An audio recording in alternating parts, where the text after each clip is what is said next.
an internet connection, so they can be used without that, and they can be used outside and everything else. To me, just the fact that this is so portable, I tuck it under my arm, I do whatever, use it as a camera. Very easy to use. Features that set tablets apart from the rest: designed to be always on, rarely need to reboot. Like I said, I mean, who turns off their smartphone? Actually, truly powers it down. That happens very infrequently. These devices are designed to always be on, always ready, no boot whatsoever. Truly mobile, lightweight, designed to be carried around, like I said. All have rear-facing cameras for recording events, whatever it might be. Can have cellular service for ubiquitous internet access. We've got, here in the city, Arthur Elementary, they won the Connect Ed grant from Apple, and they have all one-to-one devices, and they, through AT&T, have 3 years of cellular data free on those devices. So the students, regardless of whether they have internet at home, they've got their devices always connected to the internet. Thousands of educational software titles that engage students and parents. Like I mentioned with my son, when he had issues with multiplication, we found an app that was entertaining for him to do that basically drilled him on his skills. Designed for touch input, for drawing, etc. Designed for all-day or multi-day use, like I mentioned. Accelerometer, so it can be landscape or portrait. GPS, gyroscope, barometer, ambient light sensor, all kinds of additional bells and whistles on these that make them very useful. Fingerprint login, facial recognition coming soon. And come in sizes from smartphones to larger tablets. So you can go everything from a small smartphone all the way up to a large tablet. And great for reading books, viewing videos, everything else. I mean, this is a great e-reader for reading books. You use the touch screen to flip pages, just like reading a real book. And then, yes? Sorry. No. When talking about all devices, regardless of advertised or expected battery life, it seems like pretty much a classroom where you're having everyone using a device, about a third of the students need to charge their devices. Any suggestion on how they can charge their device to have mobile charging stations that aren't long, bulky power strips? I mean, besides carts, I mean, you're talking charging overnight, or are you talking actually during the day? You would expect that they charge theirs overnight, and then Well, come into class prepared, but and not, yeah. a third of them are going to come in and they're like, I've got 6% battery left. What do you want me to do? And Yeah. there's usually about 10 students in every class that have that issue. Or would you suggest power strips being? Yeah, I don't know what else. Yeah, you have. What is that? It's like a little, I don't know, I've heard of octopus is the term, where just the jump drive or the cable just plugs in. So if you don't actually need an outlet, I mean, you do to plug in the device, and then you can. Is it just a little portable battery? 4 or 6. Jeremy, do you have any? There are charging stations out there that you can purchase, but they're quite expensive. There are some companies that do provide them as long as you'll put their advertising on there. But again, you still got to have an electrical outlet placed in the room, and you've got to have a location to which the kids can set them on, and you're probably only going to charge 2 or 3 at a time. Yeah. Typically, so Yeah. there's not really any great sources other than putting a power strip and having a bunch of cables strung out there. Yeah. Yeah. Yeah. So yeah, and unfortunately, there's not a perfect solution. It's training the kids. Yeah, I would say that's to me. The hardest part. Anybody from Putman City in here? Hilldale Elementary, by chance?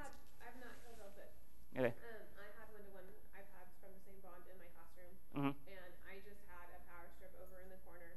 And when we weren't in a teaching situation, they could leave it plugged in when we weren't teaching, but then they could go use it on their charger if they needed to. Yeah. So you just Okay. have to. I said there's a 4th grade teacher, I don't remember his name, from Hilldale, that I was just amazed going to his classroom how he's conditioned them on how to use those tablets and how to keep them. Or I mean, to me, that's where you've got to have policies when you go to one-to-one devices.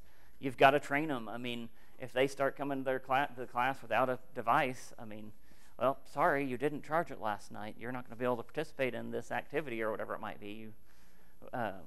and it's just kind of teaching them to be responsible. Oh, I know that's easy to say, hard to do, but so this is my final slide. I've got 3 minutes left here.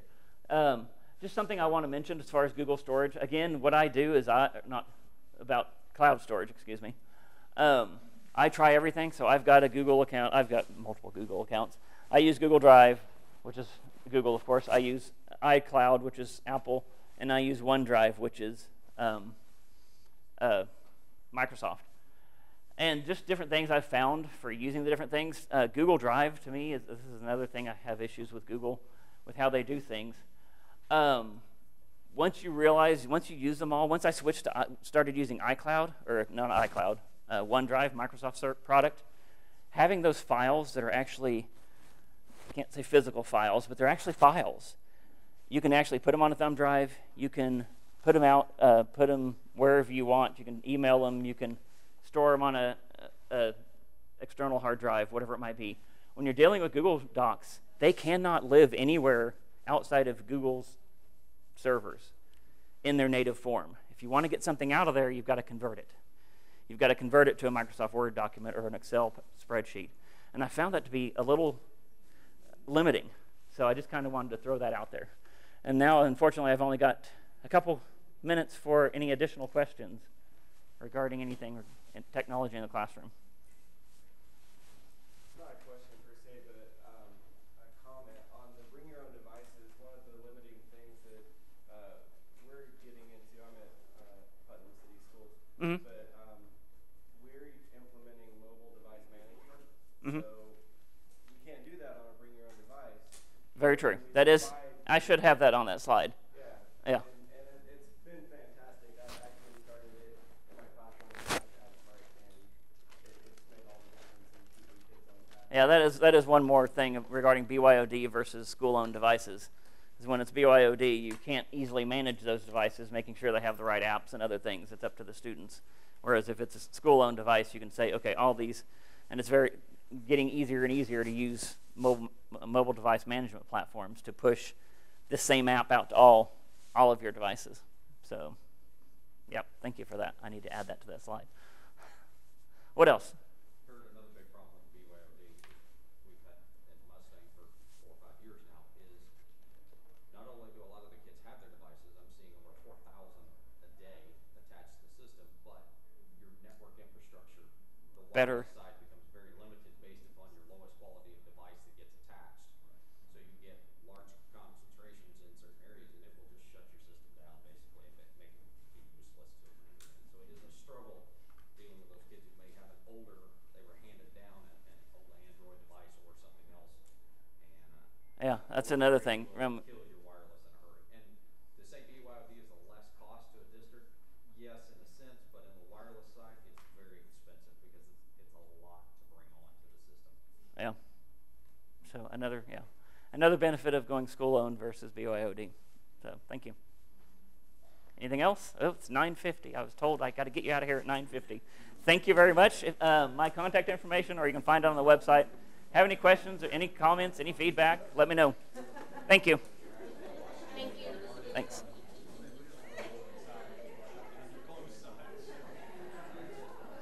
Thank you. Thank you. Hey. I was going to talk to you. I teach in a charter school with OJ at a juvenile detention center. Oh, okay. So we have to deal with our state IT people, and they don't understand the Department of Ed stuff. So it's always kind of a struggle. But anyway, my superintendent's Melissa White. I don't know if you know her. Oh, yes. Okay. Anyway. I did not realize she was superintendent, though. Yeah. So we've been struggling to try to figure out like what to do because we got the kids on Chromebooks, and I agree with you. I hate them, but anyway, they're all purchased, so it is what it is. Right. But like, what do public schools use as far as like for filtering and for? I mean, like, how is that done? Are you on the Tech Director listserv? Are you familiar with the Tech Director listserv? Okay, I need to get you on that listserv. Let me give you a card. Okay. Basically, there's a state listserv that all the tech directors are on, and they ask questions of each other all the time. Oh, really? And it's just a great way. If you ask that question, you'll get all kinds of responses of what they use. and everything. So send me an email, and I'll get you added to the list. Because, I mean, they're constantly downloading Tonello and crap like this to get around our proxy. And, you know what I'm saying? Which they're teenagers, so hell, they're going to do it. But it's, Yeah, that's a fun. I appreciate it, man. Yeah. Thanks a lot, sir. Yep. Thank you.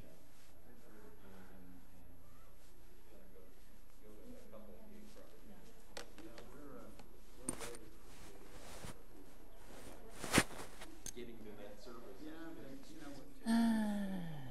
You're fine. You can handle that. Next probably You'll be fine. You can manage that, control. And you're right, it's, you know, you can have all the batteries in the world. Yep. The watch flat back then is not. That's right. No question about it. I'm gonna go back across the building to the other side. Enjoy your walk.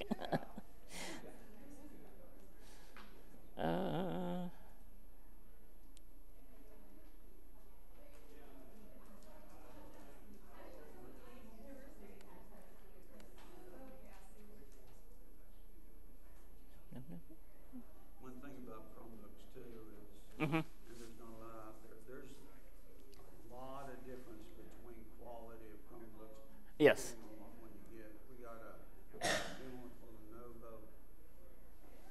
And 22. And Mhm. they're good, but we're having a lot of problems with the keys coming off. Oh, really? It's popping those keys off. Hmm. Yeah. And replacing those hinges, there's only like 1 or 2 places in the country that do much as far as replacing those. Oh, really? And it's like $60 for, let me see, it was 24 hinges. It's crazy. Hmm. Okay. You're going to save a little money by finding a cheaper Chromebook, but that may not save you money in the long run. Yeah. Yeah, that's something I meant to plug. Also, I mean, you can now get an iPad for $294 bulk price. I just don't And- like, I don't like Apple's business model. You don't?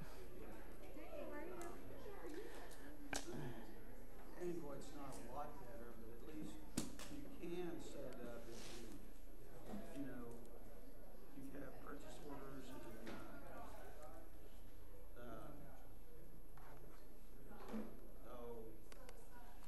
requisitions and all that for everything that you do. You can do some stuff with Android. Yeah. Will work with it, but you know, if you want to get, you know, apps for your things, and you have to go through the iTunes store, they can hardly work with you if you don't have a credit card Mm. now. A lot of schools don't want to do it, and I understand why. Yeah.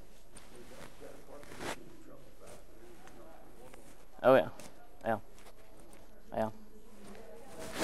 That's one thing about Android devices, too. You got to be very careful. I've got a nice little $100 Android tablet, but it's not the best thing in the world. You kind of have to be aware of what you buy. I've got a good tablet. I got the Galaxy Note when they first Yeah. came out with the big tablet. Mhm. That's what I use for mine. Yeah. And it does good. You know, I've got a Galaxy phone. And the problem with it is I have to have like 2 spare batteries for it. I can't Oh, really? do the entire day on one battery. Really? Really? That's one I unfortunately don't have. Since there's so many different ones, I don't have the experience on. So I'm surprised at the Galaxy Note that it's. It's the first one. It's the one that came out with the beveled edge Mm. for the app. Mhm. You know, and the crazy thing about it is always been battery problems. And that's whenever the Samsung came out with the 7, the batteries were catching on fire. Oh. Because, you know, the demand was so high Yeah. in their phones, the resources that the batteries generate. That's one thing I found about iOS is they believe in power management, and they do everything to keep it as low as possible. Yeah, Oh. that is wonderful. But yeah, there is. I mean, every device has its issues. The part they brought up about, you know, power management, we've got 2 parts that are laptops that I wish we had known. Because, you know, if you have like, you know, we're a small school, we have 1 teacher per grade. And we've got a teacher that does science and math. She can't use one of those parts all day because they run out of use. They're found a laptop yet that can truly last all day. We've got some small ones that are better when they got rid of the optical drive. Mm. That helps a lot. Yeah. And really, what do you need an optical drive now when you can get a, 34 gig flash drive for, $15? Yeah. But that helps, but still, Yeah. they're not enough. And then batteries, they still haven't come out with a good battery that doesn't eventually go bad anyway. Mm. Get memory to run. Yeah. Chromebooks in that regard are like that. Definitely. And tablets. Yep. Definitely. Yeah, I don't like the having to have cords connected to everything and have them all over the place. And invented technology long enough, it doesn't matter how carefully you put stuff up, it's going to wind up being a snarl anyway. Yeah. I don't know what it is about those wires, but just want to get tangled up. Yeah. I know.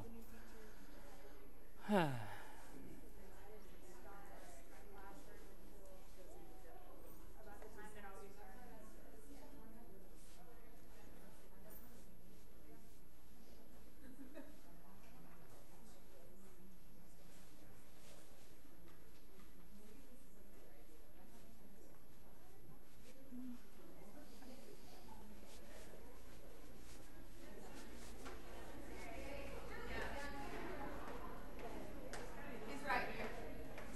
168?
Oh.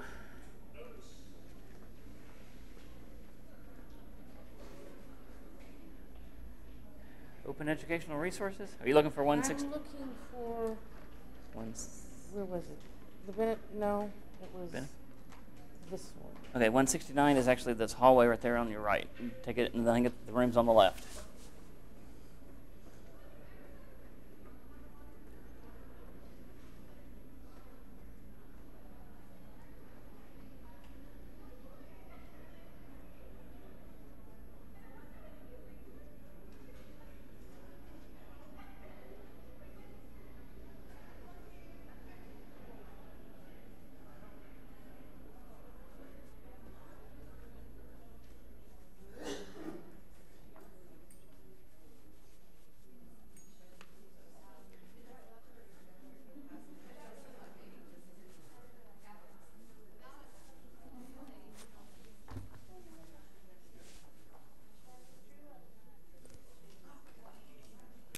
Hello. Doing well. How are you? Was that session pretty good? Hmm? Did you and Peter stay and did the thing at SC? Which session? The one where you guys were in the room, and I walked in there and then I left. You and Peter went with, who was it? Cool room there. I don't remember which session. I don't either. You guys had to answer questions about data and stuff. Oh, okay. Yeah. It was overwhelming. Morning. Crazy. Yeah. Yes, it was. Always. Do you go every year? Yeah. Twice a year. Did you like Denver? It was good. We missed that one. Yeah. Oh, yeah. It was good. Good morning, everybody. I'm Kurt Bernhardt, Executive Director of Education Technology for the State Department of Ed. I handle anything and everything technology related, one of which is the move towards open educational resources. First off, you'll see this in all of the sessions today, I believe. Alignment to Learning Forward standards with the Every Student Succeeds Act that just passed that replaced No Child Left Behind or modified No Child Left Behind. Basically, that redefines professional development with a purposeful influence from Learning Forward. Learning Forward is a national association recognized as leaders in professional learning that establish standards for professional learning that set a high bar for quality learning experiences. This session aligns to the following standards. And these are old slides, but those are the 7 different standards. This one's actually more towards resources, learning design, and outcomes. So, first of all, who knows what open educational resources are in here? Couple? Who? Okay. Open educational resources. This is a definition from, if you're familiar with Hewlett-Packard Computers, William and Flora Hewlett, they created a foundation focused on education, providing funds for education, and this is their definition. It's OER, open educational resources, are teaching, learning, and research resources that reside in the public domain or have been released under an intellectual property license that permits their free use and repurposing by others.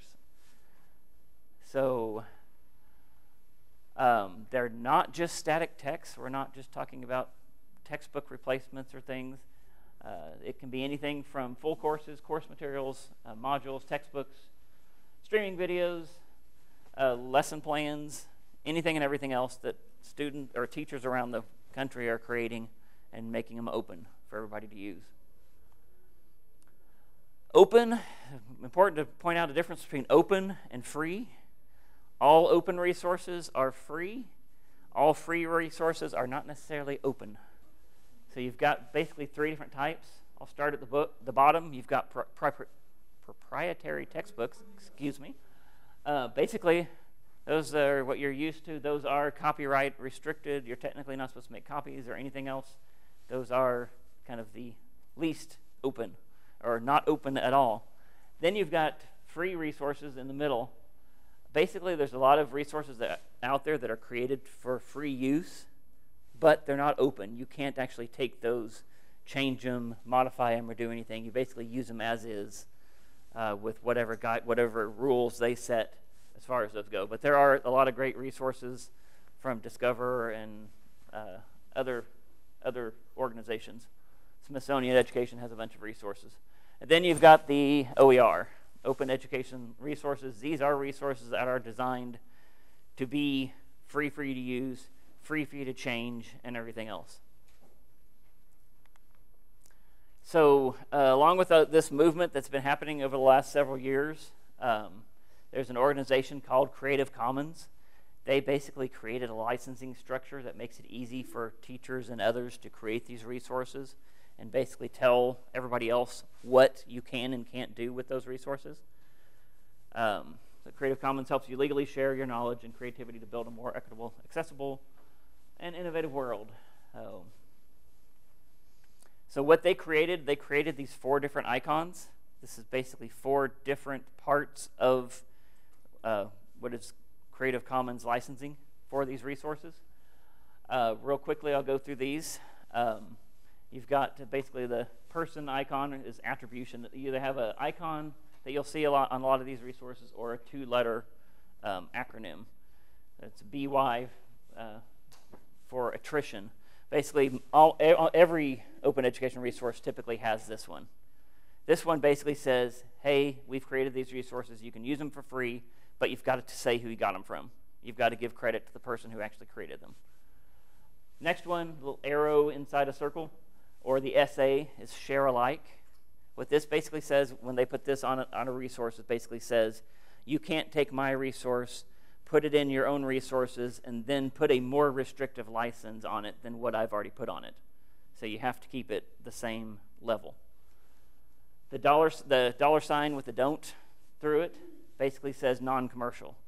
you can't make money off of my resources. I've created a bunch of resources. I put this on there basically saying you can't take them, put them in a book, and try to sell the book. And then the last one, which is the most restrictive, which I'm not crazy about, is the equal sign in the circle, or it's the ND.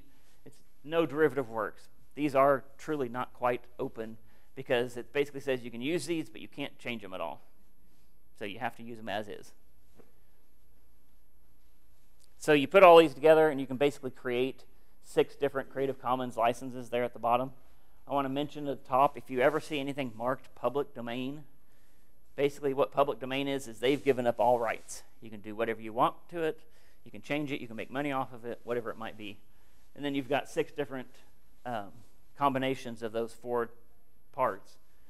From the least restrictive, which is attribution alone, basically you just have to say where you got it from, all the way down to attribution, non-commercial, no derivatives. So you have to say where you got it from, you can't make money off of it, and you can't change it. So why would you want to use OER, Open Education Resources? We came up with a top 10 list of why you want to use those. First of all, aligned to state standards. With textbooks, sometimes, especially like with our the new science standards, sometimes the textbook's not quite aligned to those standards like it should be. So you're kind of just stuck with, okay, we've got this textbook that we have to use, so go along with it. If you're creating your own resources, you put in there what you want. Basically, and I'll go through some examples, there's all different types of resources out there. You can create your own textbooks. You can create little things.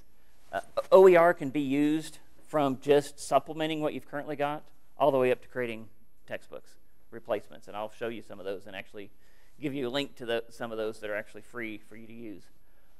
But that's, so you can basically put in there exactly what you want, make it align perfectly to our standards. Lower cost, you can spend anywhere $50, $100 or more for a textbook. Open educational resources, they're free to use. There are some costs if you decide to print them. Basically, we've got a district that they basically created their own textbooks, and then they print them off because they're not a one-to-one school. They basically give all the students a copy of the text of all the resources that they've created as their own free book to use. Streamlined, like I mentioned. So let's say you've got a science textbook. It's got 12 chapters. 3 of those chapters you have no intention of covering. It's chapter 5, it's chapter 7, it's chapter 10. You've got to kind of go through there and just skip those chapters as you're going through. OER, you put in there what you want and only what you want. You put it in the exact order you want. And I know I keep talking like you've got to create a textbook. You don't have to create a textbook. You create folders of resources. You create whatever it might be. But you put in there only what you want. So much more designed for you, exactly what you want. Easily accessible. Typically, again, they don't have to be digital, but typically you can offer them. If they are digital, you offer them online to students to download, whatever it might be. They're just a lot more accessible. Personal copies. Again, with those even with those textbooks that the districts created, a student gets that book and it's theirs to keep. They can write in it, they can highlight, they can do whatever they want. It's their own copy to keep forever.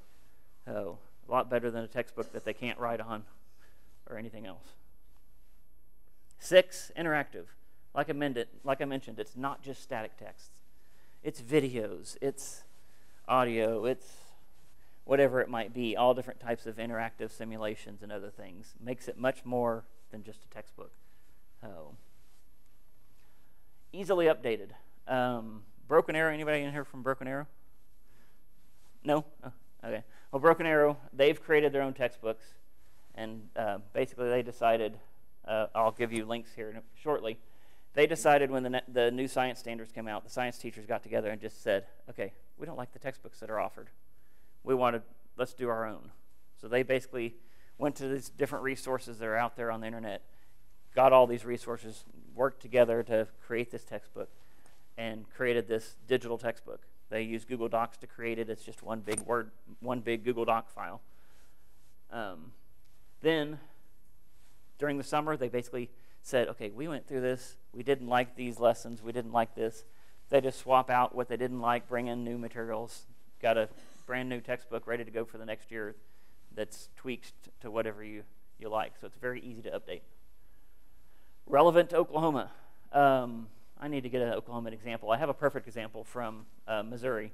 A teacher there, he always used a textbook. He always went by that textbook, then decided, okay, I'm going to create my own.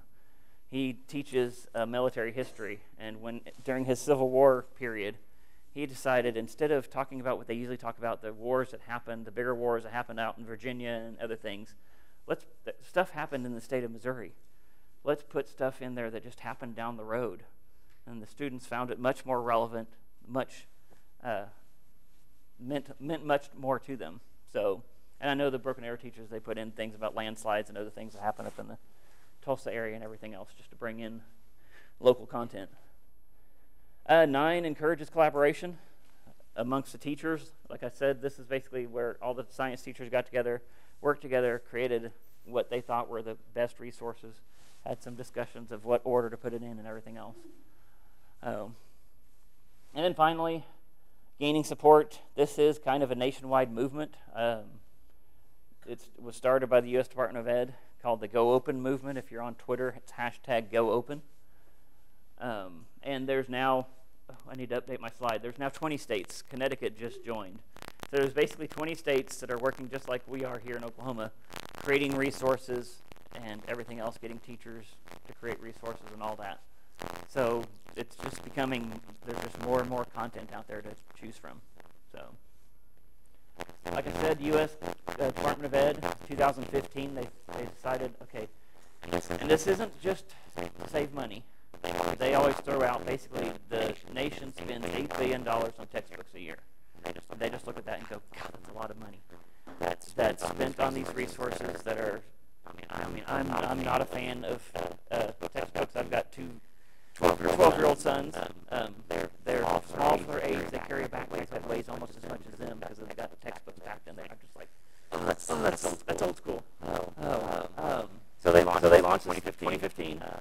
This is a quote from the former head of the Office of Education and Technology for the U.S. Department of Ed, basically saying states are collaborating, supporting innovation. States are helping districts transition model of learning, facilitating the creation of an ecosystem of digital resources that increase equity and empower teachers.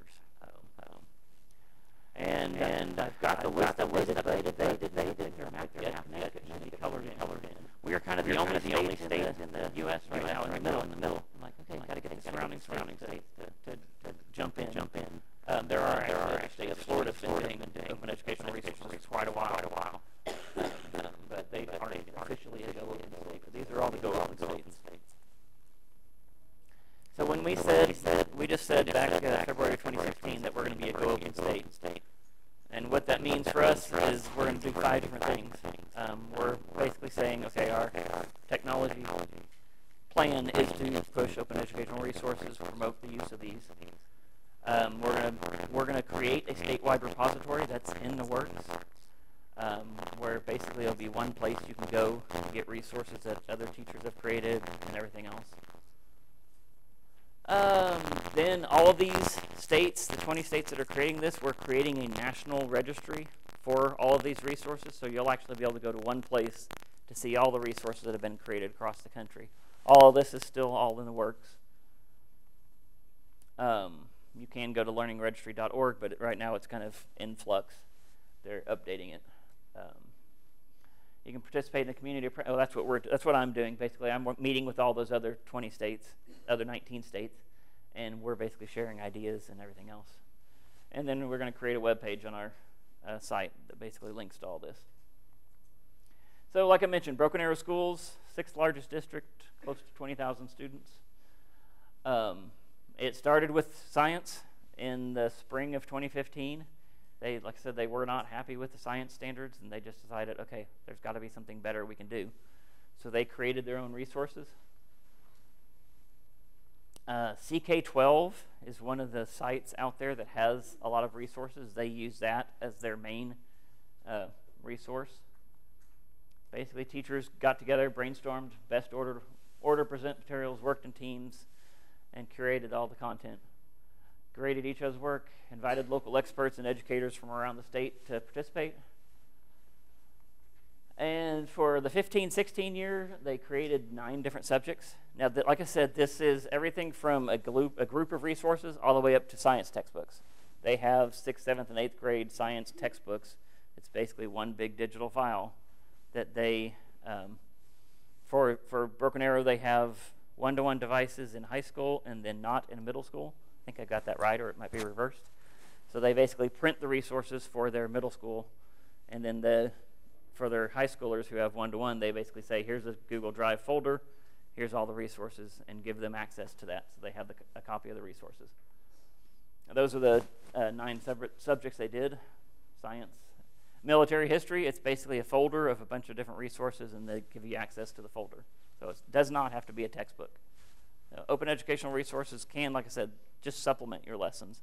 If you've got a printed textbook, you start just supplementing it with some open educational resources, and may then build those OER resources up, and then eventually you may not need your textbook. And then for 16, 17, they refreshed those 9, like I mentioned. They just went through after using them for a school year. They decided, okay, we liked this, we didn't like this, let's make changes and swap things out, and then they added some more.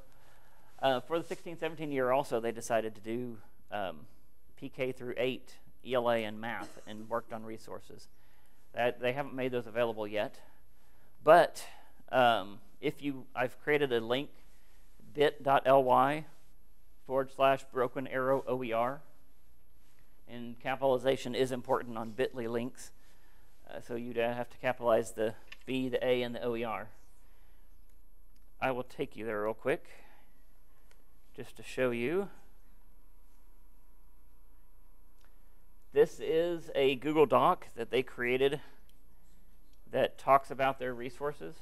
Mark Officer is their Director of Secondary Administration. He was kind of part of the lead team to create these resources. His email is actually there.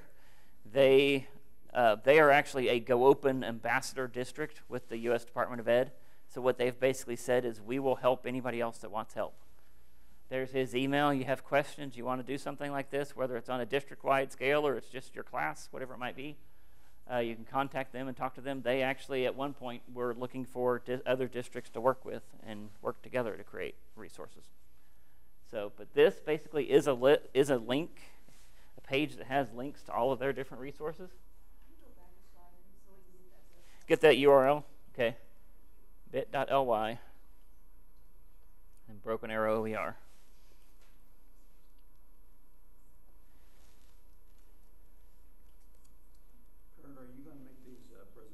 Yes, all the slide presentations will be put up online in one place. I believe they're waiting until after next week, after all the presentations are done. But this Google Doc, like I mentioned, this takes you to all the different resources. Like I mentioned, military history, you go there, and basically the teachers have put all the resources in groups. So you've got history of this, then you click on that folder, and it brings all the different resources they have for that section of military history.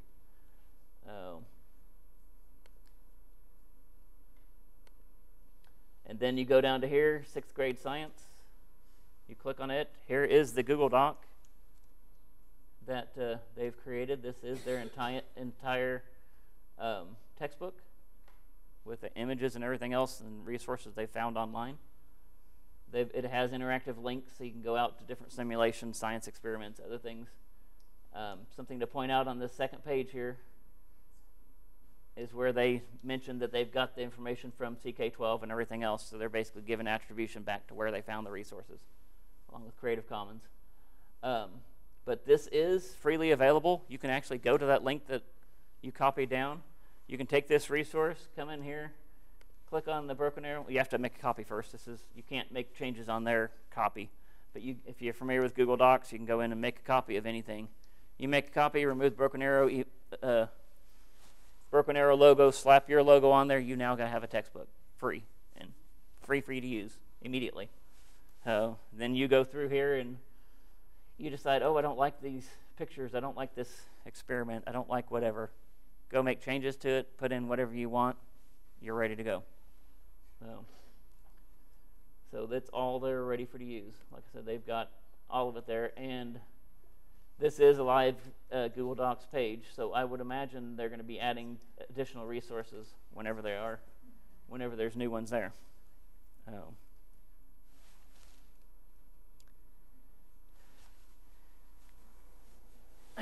And here's a link. I won't actually. Well, I'll go click to it real quick. This is basically, if you're familiar with the State Department of Ed's Elevate series, they did a nice little story on our website that goes through what Broken Arrow did, why they did it, steps they took, and everything else. Just kind of gives you a little bit of a story about it. There's those top 10s. But that's just a resource out there.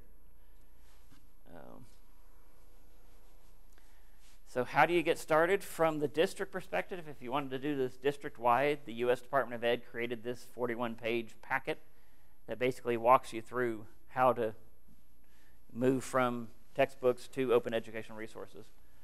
And there's a link. You don't have to remember that link. It's actually, if you just go to tech.ed.gov or USDE, Google USDE EdTech, and you'll get to this place. And then they have links to this document.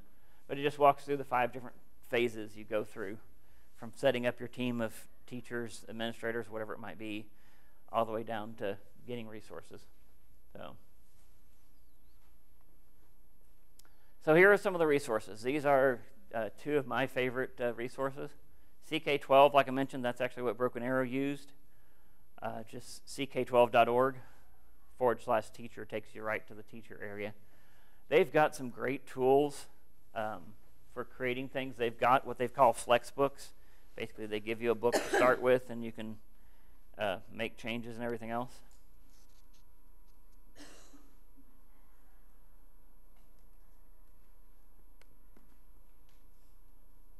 But you can go here.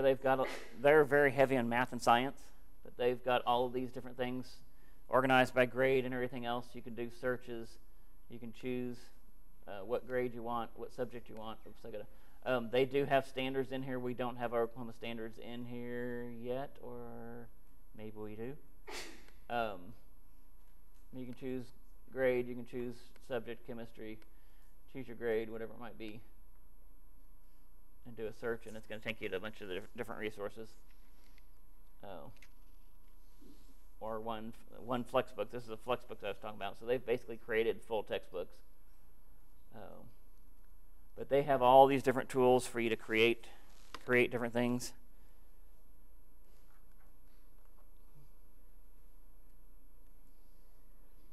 They've got a lot of simulations. They've got this new area. It's called, I'll get my link off of there, called PLIX, Play, Learn, Interact, and Explore. It's basically a bunch of different lessons that are very interactive. It allows you to use those. Adaptive practices, and then a bunch of individual resources. And OER Commons is another one. Just oercommons.org. You go there, and they've got quite a few different resources out there. Again, a great search tool that allows you to search for different things. They've got an authoring tool that allows you to create tools. You create an account. This is all free. Everything's free here. It doesn't cost a thing. But they've actually got a creation tool that allows you to create resources right there within their tool and then post them up there. Anybody can create these resources. I mean, if you've got some resources you want to share, you can upload them or create them online. So those were basically these organizations, CK12 and OER Commons. They are 100% open educational resources. That's what they exist for, creating all these free resources. But then you've got a lot of other people creating resources that not everything they do is open educational resources, but a lot of the stuff, they provide a lot of stuff. Library of Congress has a lot of resources that you can use for all the different historical documents and everything else. FET is the University of Colorado. These are great interactive simulations for any types of science experiments, physics, and other things, and everything. They have some math simulations also. math simulations too. Yep, great. And yeah, please feel free to add to anything I'm saying. Speak up at any time. Then Achieve, the core, has quite a few resources out there. Some things that are going on state specific. OSSBA worked with Apple to create iTunes courses, iTunes U courses. If you go to okdigitalresources.com is their website. They have basically created all these courses from PK all the way up to 12 for all subjects and everything else. Basically, there's two different versions. There's iTunes U courses, which require Apple devices, and then they've got everything in spreadsheets. Basically, what these are is just a list of resources combined together for that subject, for that grade. It's not a text. It's not page 1 through page 200. These are basically just a whole bunch of resources. Use what you want, whatever. To me, it's a great place to go just to get ideas. If you do have iPads or even Android devices, there's a lot of apps and other things they recommend and all that. But these were produced Oklahoma teachers around the state. Anybody involved in the iTunes U, the OK Digital Resources, they've had teachers around the state and all the different subjects work together to put these resources together. I need to update my slide, but they've added pretty much every subject, every grade. Some of the things the State Department of Ed has done, basically we've created these different toolkits. We've got Oklahoma Math Toolkit. Basically it's more than just the resources, it's all the framework and everything else. Levi, Josh, and Tiffany all created these for their areas, kind of just to get you started. For those math, science, and ELA teachers, do you have their websites as far as there's okmathsteachers.com, OKScience.com, and then ELAOKteachers.com. So they've created all these different starting points, basically. So that's all I had as far as content. What questions, thoughts, concerns do you have regarding resources? Good idea? Something you're going to check into? Technology is often a big problem for schools, just simply Yes. because of cost. So, I mean, are you having a number of schools that are really actually printing these out as textbooks? Like I said, definitely. I mean, and again, maybe you're not creating a full textbook, but like I said, Broken Arrow, I mean, they actually create a textbook. They $6 to $12. They have them bound. I mean, they're, whether it's, I don't know who they use for the printing of them, but yeah, I mean, they actually create these resources and print them out. And can be a lot of paper and expense, but when you compare it to the textbooks they replaced, it's not near as much. So, but yeah, these resources for if you're OER does not require one-to-one by any means. These can just be resources that you go out there. There's two different types. There's resources that are just designed for the teachers to use, not necessarily materials that you print off for the students. It's just resources for the teachers. And then there's student pieces that are designed for either printout or copies to the students. Yes? Now, the information that's put in there is not necessarily vetted by anybody, right? If you go in to use a resource, you probably need to make sure it's... Yes, you want to make sure it's aligned to standards and everything else. They are not, and that's what we've talked about as far as even our own resources, whether we're actually going to, we don't have the manpower to approve everything or anything else. It's just going to be this collection of resources. Yeah, it's definitely the teacher's responsibility, administrator's responsibility to make sure they're good resources aligned to standards and everything else. With these different ones like OER Commons and CK12, they do have a rating system where, I mean, similar to going to Amazon or whatever, where they mark them as good or bad or whatever else. So you can search by rating.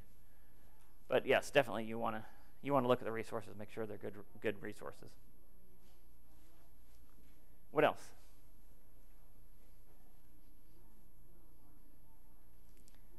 Other concerns, thoughts?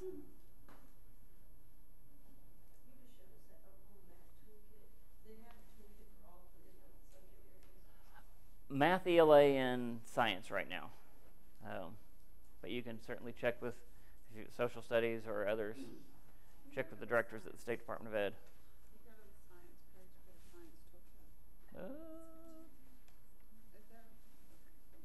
Uh-huh.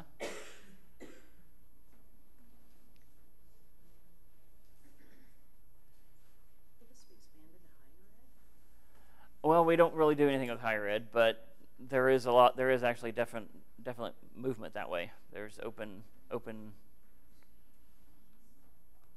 I can't think of what that website. Open text. So there's a lot of stuff going on in the higher ed realm too.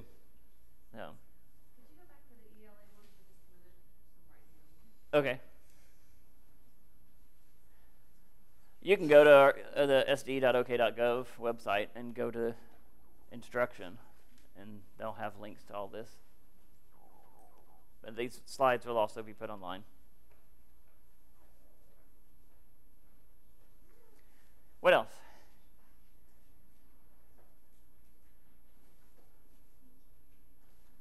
There's my contact information. If you have any questions, any thoughts, anything else, contact me.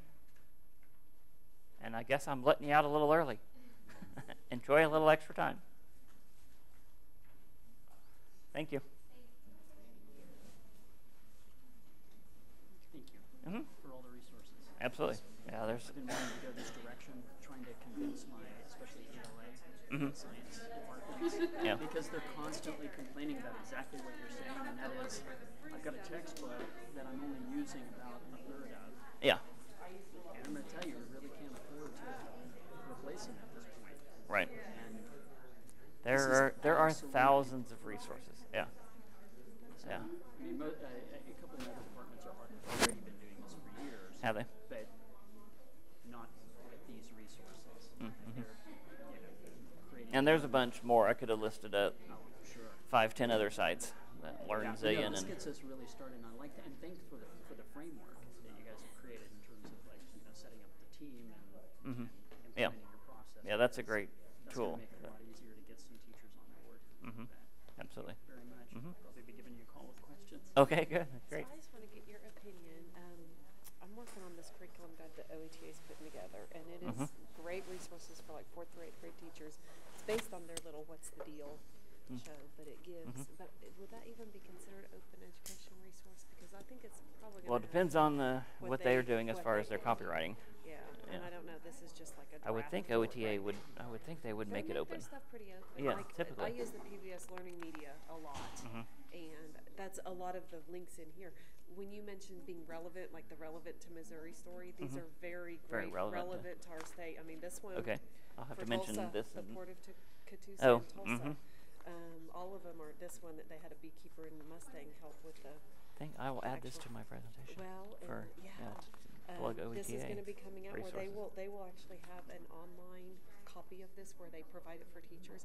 But this is a great one. It's all on the Black Mesa, the different layers of rock. It teaches them all about strata. Oh, that's great. That's definitely And very so, relevant. Well, I'm excited because I'll be using it at school with my kids, but I'm also sharing it with teachers. But it's giving teachers the lesson plan. It's giving them all these resource links to go to, actual activities to do. Okay. So, and I might even mention to them when I turn back in this draft with my suggestions to contact you with any OER, if they want to even just have it put somewhere. Yeah, as a let me know and I resource can for Oklahoma add it. teachers. Yeah, add Okay, it to our so website. if you hear from them, it's probably Curtis Calvin. He's Okay, the I vice know Curtis. president of Yep. education up there.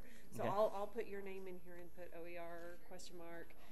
Get this, because once this is out there, I want teachers to know about it Right. and it to be available. So, Yeah, so if you absolutely. hear from him, this is because I told him to come your Okay, way. great, perfect. Thank you.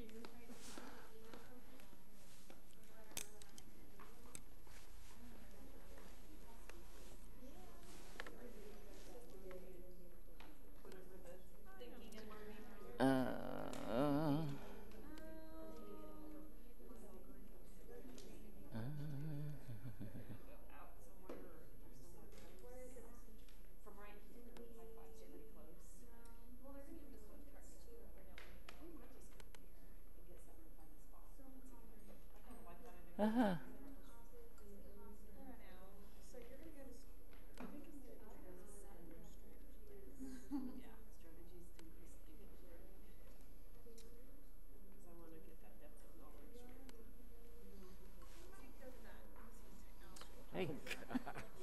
are you? Pretty good. I'll let you work your butt to get on this slideshow. Not bad. Oh, but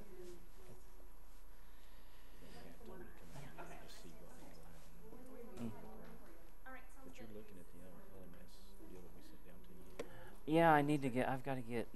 Some approval of the Yeah, change. superintendent. You Or still want it though. I want it, but I've got to convince them that They we want need it. it. Yeah, I got to convince them they want it. Okay. And Well, yeah, you got everything so I that we kind of need to you, right? yeah, Pretty much. yeah. We just I need. want to get that thing up and running for you as soon as Well, it may be a while. it's gonna. Yeah, it's gonna. That's what I told Leah. I said, yeah, I definitely want it to happen, but I've got to. Dr. Costas told me I need to basically put a why do we want to do this? So I think it's just. I mean, it's just a matter of me getting that down and getting it in And front I of the can get it superintendent. busy, And, though. yeah, but Okay. so Well, we'll go from there. I just wanted to make sure we had what you needed. If you don't, let us know so we can get it done. Got hot. Set that in front of the vent. I was hoping it wouldn't. It's a little warm. I am gonna go grab.